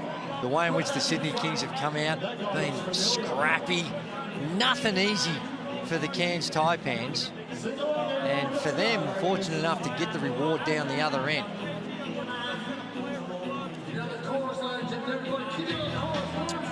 $75-69. We're back on Friday night at the Cairns Convention Centre. The Taipans will get a chance to host, but here's an indication of what Game 1 means, Liam, in a playoff series over the last 20 seasons. That is a big, big number. So an 85% win rate for the series if you win Game 1 over the course of those 20 seasons. And of course, 2 of the exceptions to that rule have been in recent times. Of course, the Jack Jumpers winning last year and the Wildcats getting over the Hawks a couple of seasons ago after dropping Game 1. But it just goes to show how important it is. And the Taipans, man, they had it. They were up double digits.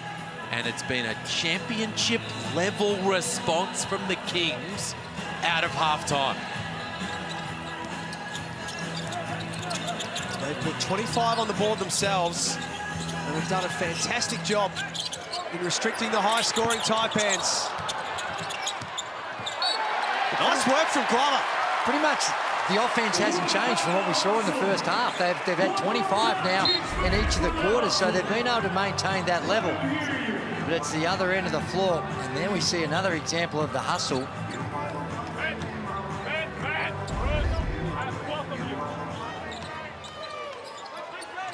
A fresh opportunity for the Kings. That's not a good shot there from Galloway. Had Dion receiving, open on the arc. Shot clock switched off. The Taipans desperately looking for some momentum to take into the fourth and final quarter. Scott's pass knocked away. Bruce for Galloway, got it! Championship quarter from the Sydney Kings. The defending champions remind everyone just how good they are when they're playing at full steam. 77-69, a quarter to play in the Hungry Jacks NBL Playoff Series.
How quickly things can turn in playoff basketball. Cairns had a 9-point lead at halftime.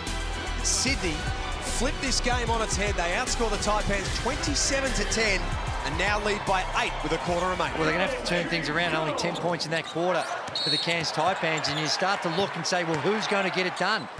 DJ Ho, we saw him against the Perth Wildcats with those 32 points.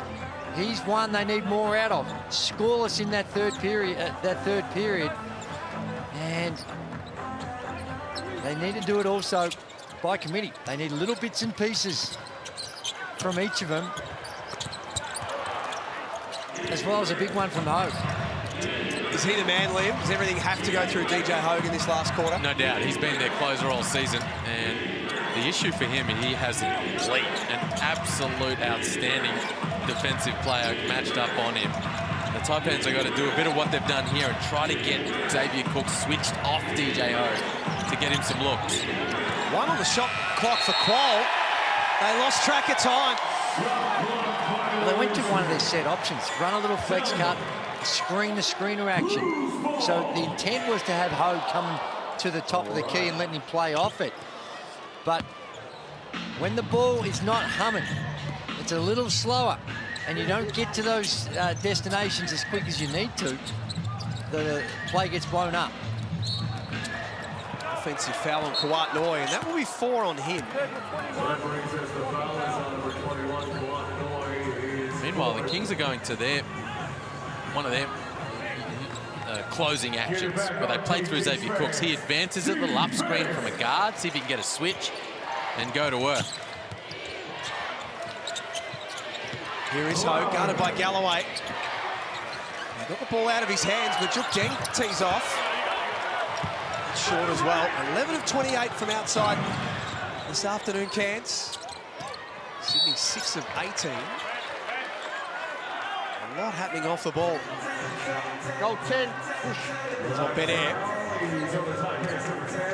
A reminder tomorrow night, the Tasmanian Jack Jumpers play host to the New Zealand Breakers. Game 2 of that playoff series. The Breakers 1-0 up. Talk around that if Tasmania can somehow get to the grand final series, Josh Majette could be available. That'll be interesting. They've got a mountain of work to do to get there over these next couple of games. Xavier Cooks again.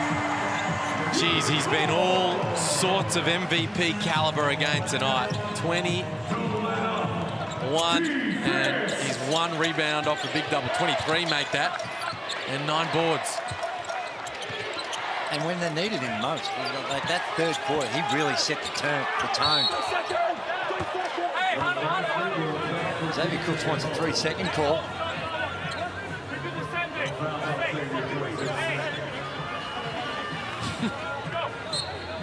Quatnoy doing a good job there of just trying to stay between Xavier Cooks and the feedback that he wants to provide to the officials.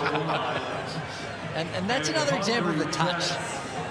Now, it looks relatively simple, but sometimes you're going up in traffic and you're slapping at it, but just the controlled tip to put it down. Little things that he makes look so easy.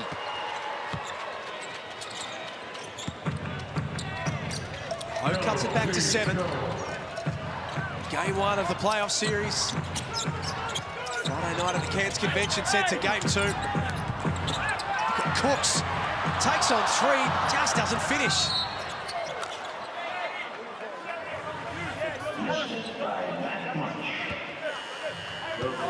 Cairns whistle for another one, that time on Galloway as Cooks checks himself out. So as Cooks checks out here, DJ Hogue needs to be thinking, okay, it's go time. Give me the rock. I'm going to make some plays. And Jalen Galloway checks out as well. He's another guy you can potentially throw at DJ Hogue. He's just picked up. So probably will cop Kawan Doyley, who's got 4 fouls. He's got Justin Simon. He's ended up going to him, but they need to go at DJ Hogue. Put him in the block, let him go to work. Here he is. The foul from Sean Bruce. Play through Hogue now with those guys on the bench. Matty Russell courtside at Kudos Bank Arena. Jack, the crowd here of 7,300 has enjoyed chanting MVP, MVP at different stages tonight to honour Xavier Cooks, who now has 3 double-doubles against Cairns this season. In Game 2, he had 18 points, 12 rebounds and 8 assists. Game 3, 25 points, 10 rebounds, and here he is tonight with a double-double. The MVP doing MVP things, especially against the Taipans. He changed that game in the 3rd quarter. Thank you, Matty. See, again, another shot clock violation. And it's just a little stagnant now. A little surprised we haven't seen more of Jonah Antonio in this second half. He did make a 3 in that 3rd period, but spent a lot of time on the bench. He's got the 20 points, had 17 of those in the first half, and haven't seen quite as much of him here in the second half. Kings up 7. Final quarter in Game 1. Offensive foul. The Kings? No, that'll be on Ben Air. Because Carlos just having a little chuckle.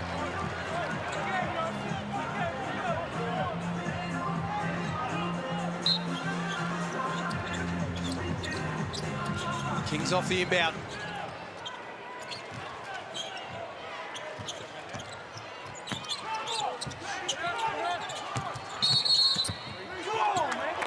Was in there for too long.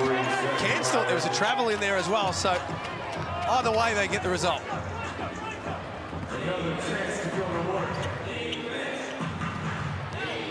Three minutes played. Taipans still with a lot of work to do. The Kings are not the sort of team that give up leads often. Ball from outside. It's off target. Taipans will get it back. Wardenberg for 3. He's no good either.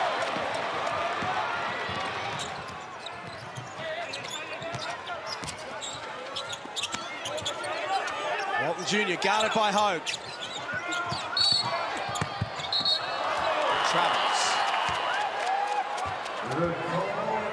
Adam Ford might have put that in the mind of the officials, the previous possessions. So they were red hot there watching.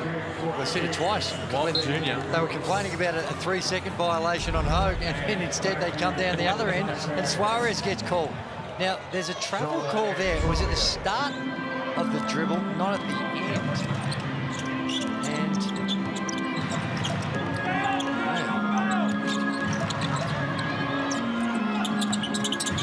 inside the line. Kings keep Wardenberg off the glass and swoop on the loose ball.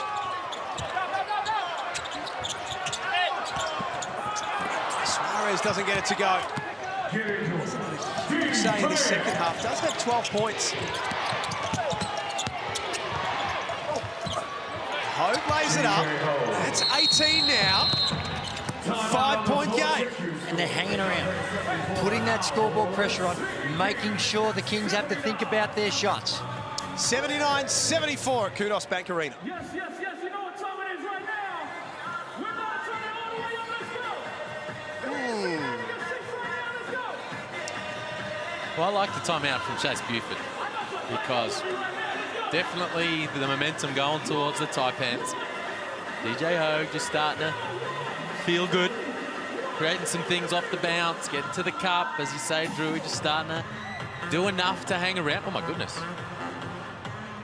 Oh, that's some delightful techno droid-type dances. It will, sort of sounding like type stuff going on there. Enjoying the fact that their Sydney Kings have a handy little buffer. Well, it is a handy little buffer, but it's not a big buffer by any stretch of the imagination. 5-point lead, given the way this game has been played, and the ability to knock down the 3-ball. This is well and truly alive.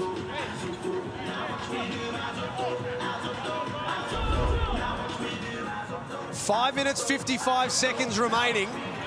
And 5 is the magic number because that's the margin right now. It's far from over, this one. And he's the danger man, DJ Hogue. No doubt Chase Buford would have been talking about him in the huddle.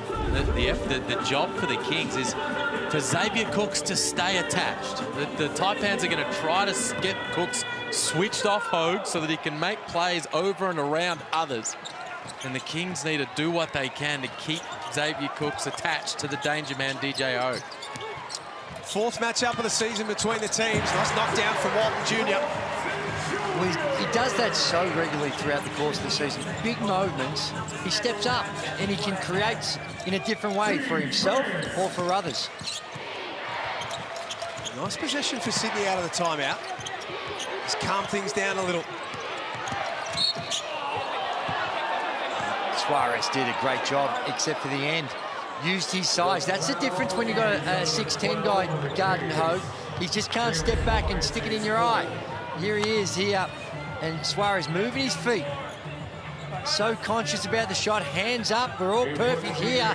And then, unfortunately, those puppies don't quite slide quick enough, and he gets called for the foul. They're over the limit, Sydney, so bonus free throws the rest of the way here for Cairns. Brad Rosen courtside. Yeah, listen to Chase Buford at the timeout there. It's exactly what you guys are saying. He said it's all about stopping Hogue. It's all about making sure he doesn't stop.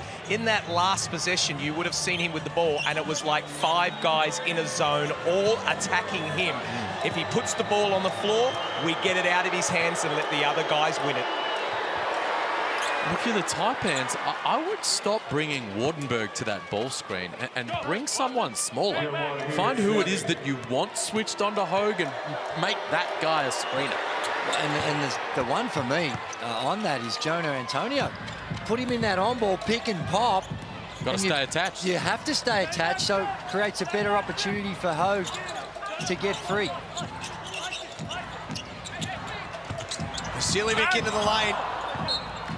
He's just having one of those nights, DJ, unfortunately. That's 1 of 8 now. And it was a good drive. It's a play that you normally expect for him to finish at the basket. We're talking about a man whose shooting clip across the regular season was 42, 38, 87. Just not getting it to go down tonight. 5 minutes to go. Hogue with 2 more. And that's where he has the advantage on Suarez. When he does get Suarez switched onto him, Hogue, he's trying to attack. Okay, I might not be able to shoot over the top, but you can't stay in front of me, and he's turning the corner. Suarez at the other end. Size advantage over Antonio. They found him. And the big Brazilian will have free throws coming. 42. Just bullies his way to the basket. Suarez there's, they run the switch. And there too, that's exactly what you're talking about. Not a terrible effort by Suarez, but not good enough when you're up against one of the better players. And when you get a switch down low, and there we see the reach-in foul, and that is going to be 5 on Bull Qual. So he'll have a spell for the rest of the game, and that's a loss. One that you've got to respect on the perimeter. Decent defender. And all right, let's go. Let's go, please. Let's go. Wait, take your time. Go. Sub. The longer they wait to bring someone in, Cairns, the longer Sydney will play this song. So, which is really just rubbing it into Bull Qual. He's trying to ice Suarez a little bit at the free throw line. That Mayan comes back in a big moment. Suarez, first season as a Sydney King. Average 10.5 points, 5 rebounds. And top 10 in the competition for blocks. Took him a little while, but... There's Jack Cowan, the founder, and a man that's through his company, Hungry Jacks, has provided enormous benefits to basketball right throughout the country, and in particular the NBL. We can't thank him enough for his contribution. You still got that gold card? No, I don't. Oh, jeez. I did have one for a while. 100% off. Not to use it that often. Get embarrassed. Never stopped it before. Every time I call for the manager. Didn't believe it. Sydney lead by 5. Quick release from Antonio. It's long. Well long. And still anchored to 20 points. Had it, lost it. Walton Jr. into the corner for Simon. That was last touch by Cooks. Well, you talk about direct feedback. Adam Ford just provided some to Jonah Antonio. I don't think he thought that last field goal attempt was what they were looking for at that stage of the offensive set. We want you to take the shot. You've got the green light, but we've got a process we've got to go through. And clear and immediate feedback. And absolutely no grey area in that one.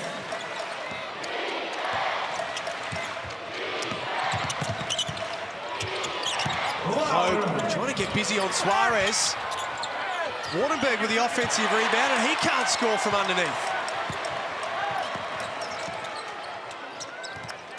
5-point lead to the home team. Vasiljevic puts it in.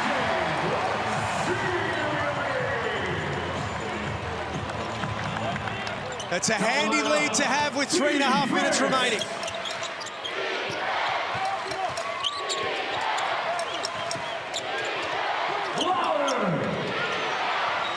Taipans need buckets. Ben Air marshalling the troops. Off to Shannon Scott from outside.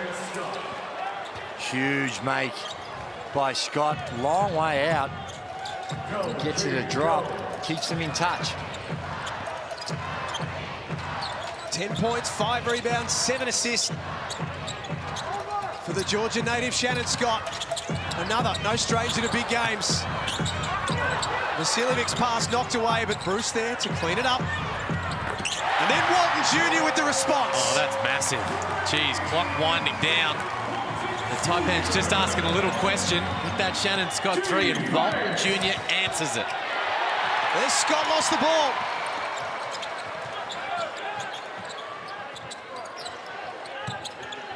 Time about to become a factor in this one for Cairns. Cooks winds that shot clock into single numbers. Oh, big play by the MVP. A little something to say as well. Shook him. And that's what we were talking about before. Do you pick him up, although he can shoot, or do you earlier to try and prevent him and influence where you want him to go, or you allow him to get a running start at you, and the quick change of direction puts all sorts of pressure on DJ Hogue with some foul issues to contend with. Derek Walton Jr. Here's this move I was talking about. He's able to take that little running start at Hogue, who's got foul issues, and just completely goes around him, no contact at all. But Derek Walton Jr., no matter how great you've been, you also talk about fear of failure, but he has none of it. Prepared to take the big shot.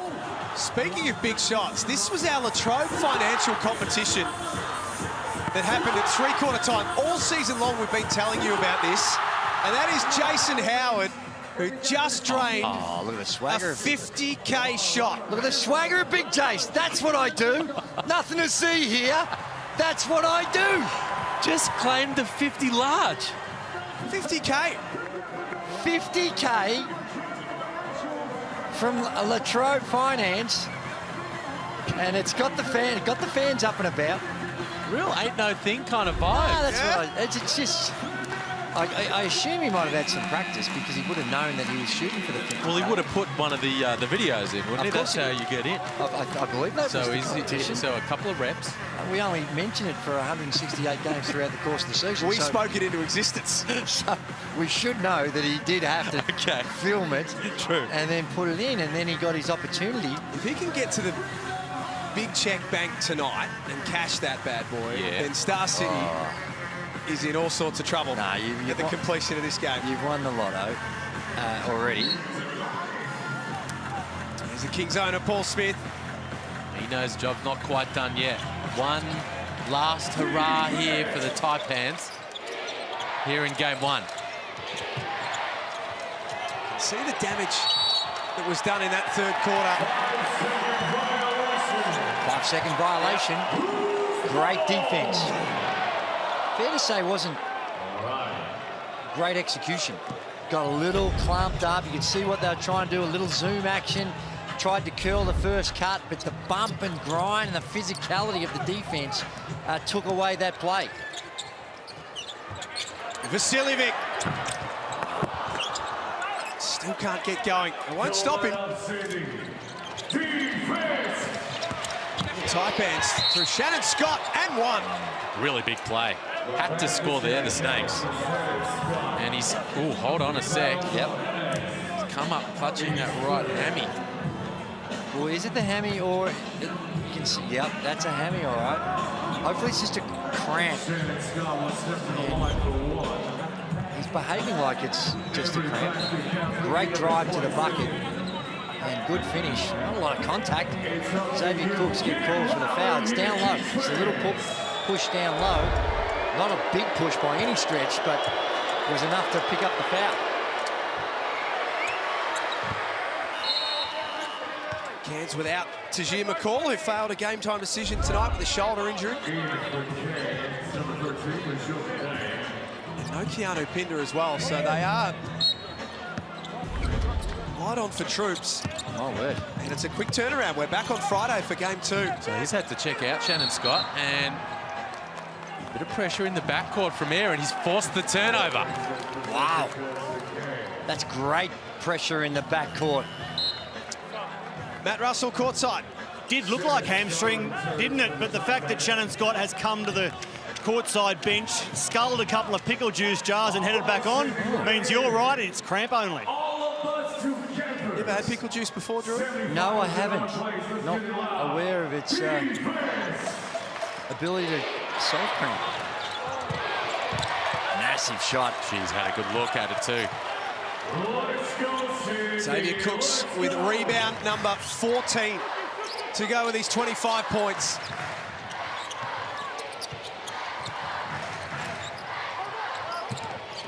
Shot clock at 7 for Walton Jr. It's knocked away from Cooks.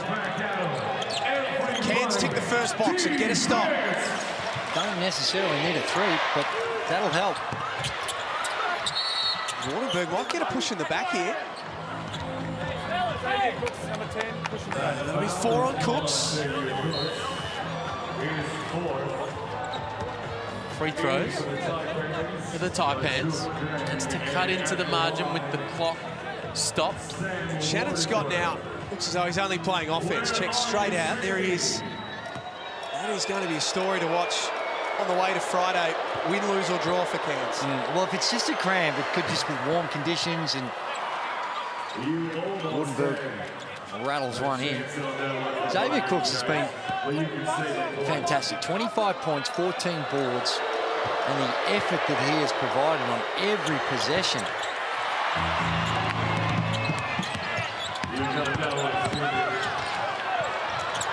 Sydney need to get this thing over.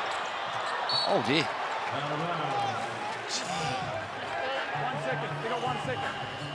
They're really going to have to pass this straight into the front court.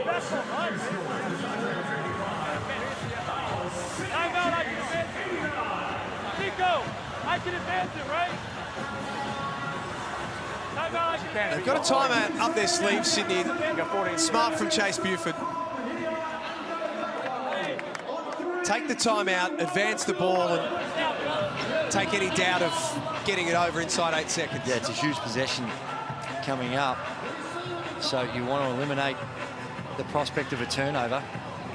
We spoke about Xavier Cooks and the way that he's been able to step up big time for the Sydney Kings. He's the MVP, and he's shown why in this one.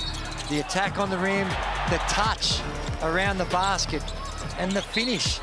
The 14 boards, the energy that he brings at both ends of the floor. He's in the lane, he's talking, he's very chirpy.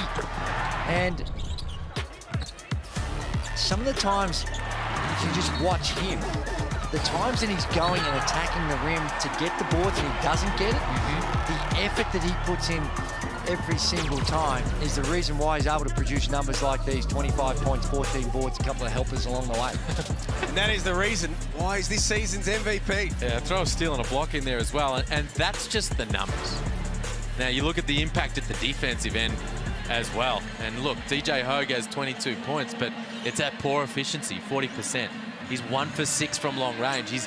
And in these big moments, to be honest, he's starting to defer a little bit because it does sometimes get a little all too difficult when you're going against Xavier Cooks all night long. Cooks. Oh, my! Big play at a big moment. How many is that for the highlight reel this season for Xavier Cooks?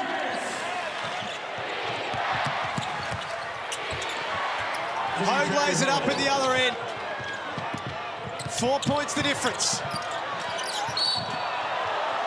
Derek Walton Jr. fouled, and he'll get up, walk to the free throw line, and shoot 2. Just picture perfect execution out of the huddle. Beautiful little drop-off pass from Walton Jr. and bang! Xavier Cooks all over the rim, and the Kings fans love it. I love it too. Down the middle. And you want your superstars to step up at big moments. He's done it right throughout the game, but that was an emphatic statement with a huge play. Now, they weren't able to get the quick stop down the other end or making a delay, so it negates a bit of what the Sydney Kings have done. And then just a helter-skelter. They did the right thing, the Cairns Taipans, tried to get a trap in the double in the backcourt, but they sent a triple team to the ball. So it got a little unorganised and makes some substitution. Jonah Antonio comes back in because they're going to need scoring.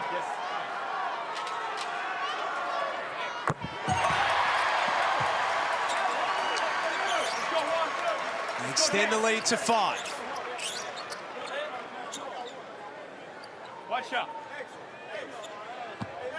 All NBL first teamer for this season, Derek Walton Jr. And he showed why as well. 9 of 12, 75%. He's also got 5 assists to go along with his 21 points. Cairns are going to need a lot of things to go right from here.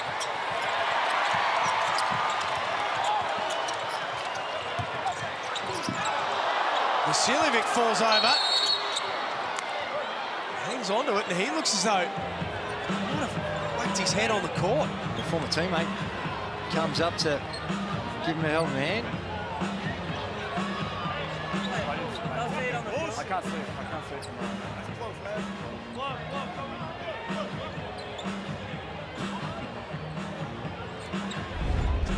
Have a look at the replay. Where are you sitting, fans? Oh, it was the knee at the end that did most of the damage. Where are you, Kings fans? Semi-final in our house. This is Not much giving that timber.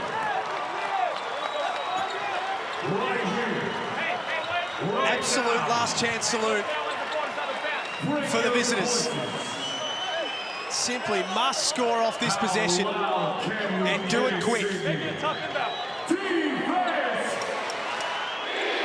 Home fans on their feet, chanting defense.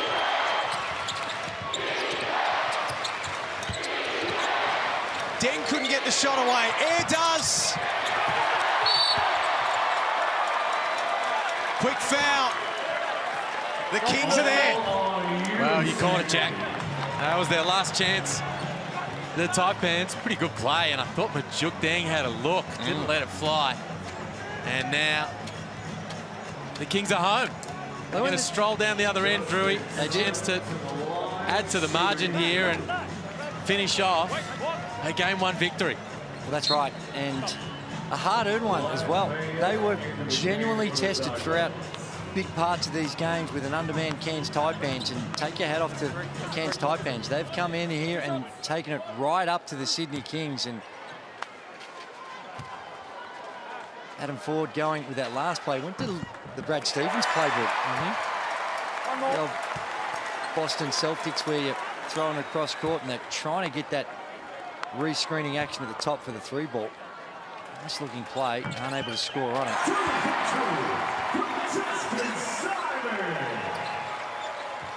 Cairns will get another opportunity in 48 hours' time to square the ledger.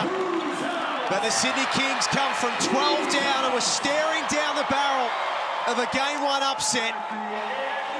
And in the second half reminded everyone why they are the benchmark. 95-87, they go 1-0 up in the 3-game playoff series. Well, they certainly do, and they also gave a reminder of why Xavier Cooks is the MVP. A real leadership, fantastic performance by this season's MVP. Yep, he had great support from Derek Walton, but our player of the game, and I believe it's of the footlocker variety. It sure is. Because they do some wonderful things as well. Xavier Cooks with the 27 points, 11 and 19, 14 boards, and don't underestimate what Derek Walton Jr. did. He stepped up at big moments, and Tim Suarez doesn't sort of jump off the page, but the 14 points and some of those defensive efforts that he was able to put on DJ Hogue were big moments as well. And the defense overall from the Kings in that second half, they gave up 59 in the opening half and just 28 in the second. We're going to come back and wrap it up after this. The Kings winners tonight at Kudos Bank Arena, 95-87. You're watching the Hungry Jacks NBL Playoff Series.